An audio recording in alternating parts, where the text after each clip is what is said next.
Hey, bonjour à tous. Aujourd'hui, je vais vous parler d'Ashani. L'Ashani, hygiène naturelle infantile.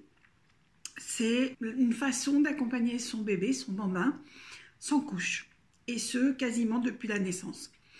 Donc, pour mettre en pratique, il fait chaud, il fait beau, c'est le moment ou jamais pour mettre en pratique si vous aviez envie d'essayer l'Ashani. On a, cela dit, des façons de faire dans les pays froids et même en hiver. Les parents qui sont des adeptes savent faire, savent trouver les trucs et astuces. Le bouquin d'Ingrid Bauer, qui est vraiment le livre de base sur le sujet extrêmement complet qu'on a réédité avec des ajouts, etc.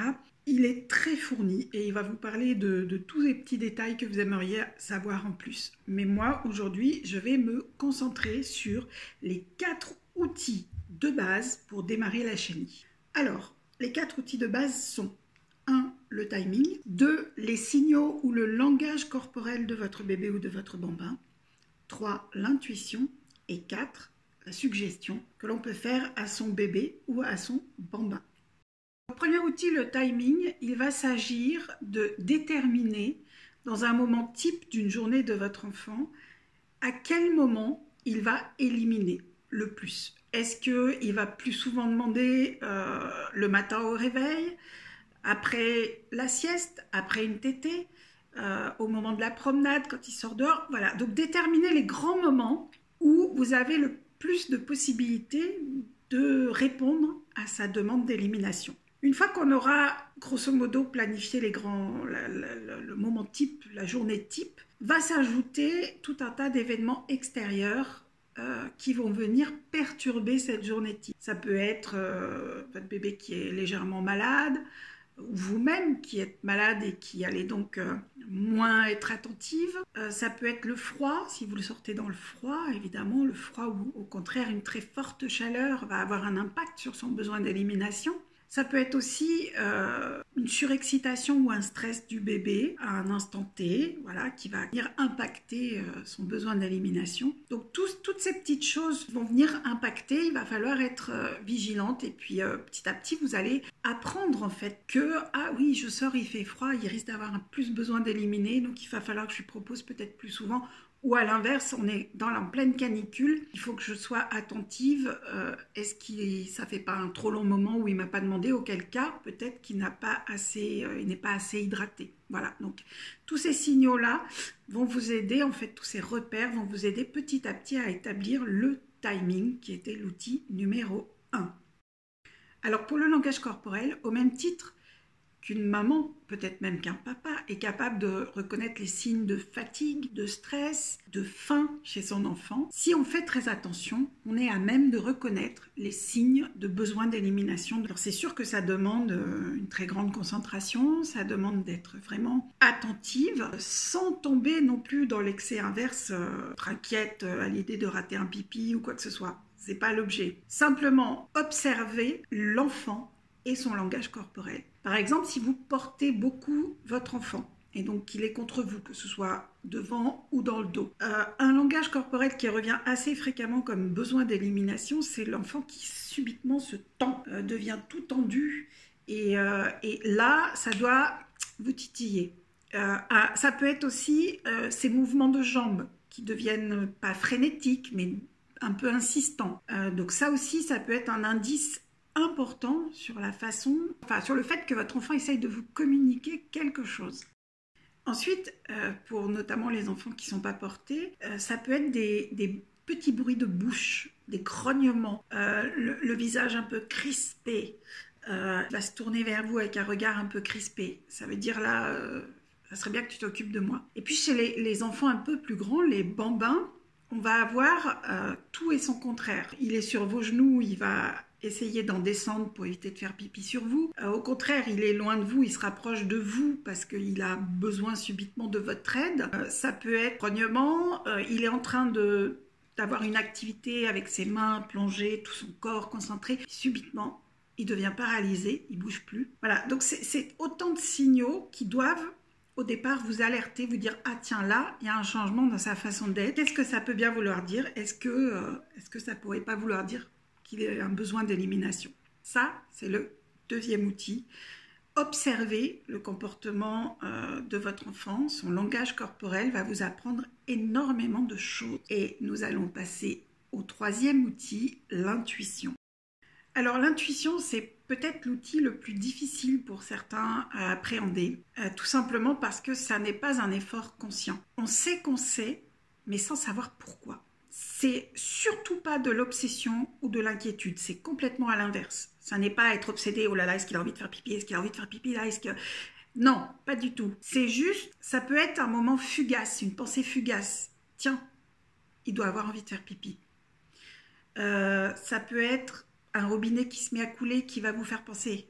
Ça peut être comme un sentiment dans les tripes, comme on dit, quelque chose qui d'un seul coup vous dit « mon enfant a besoin de moi ». Voilà, donc il y a autant de façons d'être intuitive et de recevoir cette intuition qu'il y a de personnes au monde et de bébés, donc ça multiplie encore plus les possibilités. C'est une fois que vous aurez eu ces intuitions à juste titre que vous vous direz « ah ouais, ok, ça c'était de l'ordre de l'intuition ». Et donc, le quatrième outil, il est assez simple, il s'agit de suggérer à son enfant ou à son bébé. Tout simplement, relativement régulièrement, sans que ce soit toutes les 5 minutes non plus. Et une fois qu'on a observé un petit peu les phases plus sensibles du premier outil timing, eh bien, on va suggérer à son enfant le pipi ou le caca et on va l'associer à un comportement. Ça peut être un comportement physique et pourquoi pas signer, donc le signe pipi, hein. Voilà. Ça, c'est pipi. Donc, on peut l'associer pipi, ok. On peut l'associer à chaque fois. On peut dire le mot pipi. Mais l'autrice Ingrid dit quand même que, même si au début, ça marchait super bien, le problème, c'est que dans la conversation tous les jours, on peut dire pipi. Et notamment quand on a des enfants. Du coup, ça peut être perturbant pour l'enfant. Il entend pipi, il se dit c'est pour moi, c'est à moi qu'on s'adresse là. Donc voilà, après ça peut être des sonorités, des ch, s, ps. Voilà, ça peut être des sonorités. Et de la même façon que pour caca, on peut adjoindre une sonorité différente, un grognement. Voilà, à vous de trouver ce que vous allez allier facilement, ce qui va vous venir en fait naturellement pour l'associer à la suggestion. Et petit à petit, votre enfant va associer tout de suite votre comportement, votre son, avec le fait que vous lui proposez d'aller éliminer. Et là, évidemment, il y a 2 options. Ou finalement, il a envie, donc il va éliminer. Ou il n'a pas envie. Et si c'est un non, vous le sentirez. C'est-à-dire qu'il va rester sans bouger, se tourner entièrement vers vous en reculant un peu la tête, comme ça, genre non, c'est non. Et si t'as pas compris, bah, il va rester là comme ça sans rien faire jusqu'à ce que tu comprennes que finalement il n'a pas envie. Voilà. Donc ça c'était le 4e outil. Voilà. Et du coup pour finir, si vous voulez plus de détails, je vous encourage. Voilà. Si vous ne l'avez pas, vous pouvez le trouver dans une bibliothèque en ligne. On va bientôt le mettre sous forme e-book. Il n'y est pas encore, mais il nous a été demandé parce que c'est un livre saisonnier qui marche très très bien l'été parce que beaucoup de parents en fait ont envie plus l'été de se lancer parce que c'est quand même plus facile de laisser l'enfant cul nu comme on dit l'été. Je voulais juste vous faire une petite synthèse rapide. La première partie, elle pose les principes de base, pourquoi la chenille, etc.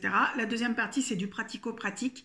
Donc les 4 outils que je viens de vous livrer là, c'est issu de son chapitre pratique. La 3e partie, c'est tout simplement des questions-réponses. Toutes les questions qu'elle a pu avoir tout au fil de sa pratique, etc. Et elle apporte un certain nombre de réponses par rapport à cela. Puis c'est un livre surtout avec des... Voilà, c'est ça que je voulais vous dire. Il a beaucoup aussi de photos qui vous montrent les positions. Il y a plein de façons de faire voilà, des photos, on a même des photos pleine page comme ça.